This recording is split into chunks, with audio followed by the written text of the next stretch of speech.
Hi అండి. Welcome to day 8 of Dasara Navaratri అండి. ఇంకా ఈరోజైతే అమ్మవారి మూలా నక్షత్రం కాబట్టి బస్సులైతే ఫెసిలిటీ లేదండి. మాకు ముందు రోజే అక్కడ వాళ్ళు చెప్పారనమాట. ఇంకా దాంతో కుమ్మరపాలెం మీద నుంచి నడుచుకుంటూ అయితే వచ్చామండి. మార్కెట్ సైడ్ నుంచి అయితే చాలా హెవీ క్రౌడ్ ఉందనమాట.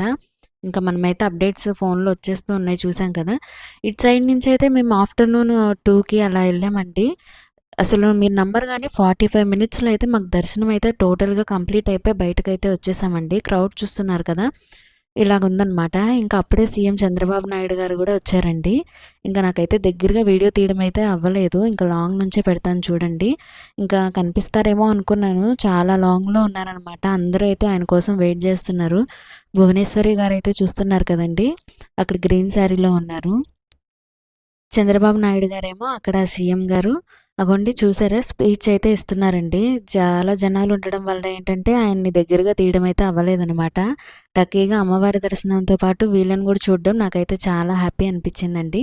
ఇంకా ఆ రోజైతే చిన్న పిల్లలు ఉన్నోళ్ళకైతే చాలా కేర్ తీసుకున్నారండి. కొంచెం ముందుగా లైన్స్‌లో పంపించేయడం అలాగా అదైతే నాకు బాగా అనిపించిందనమాట.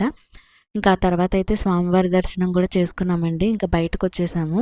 ఇంకా అసలు మాకైతే చాలా ఆశ్చర్యం వేసిందనమాట. ఇంత జనాల్లో గూడా 45 మినిట్స్‌లో దర్శనం అయిపోయిందా అని. బయటైతే ఇగోండి ఇలా కోలాటాలైతే జరుగుతున్నాయి.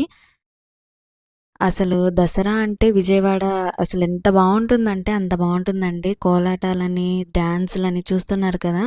అసలెక్కడికక్కడ లైటింగ్స్‌తో గానీ అసలొక పెద్ద పండగండి విజయవాడలో దసరా అంటే. మీలో ఎవరైనా దర్శనం చేసుకున్నట్టయితే కామెంట్ చేయండి.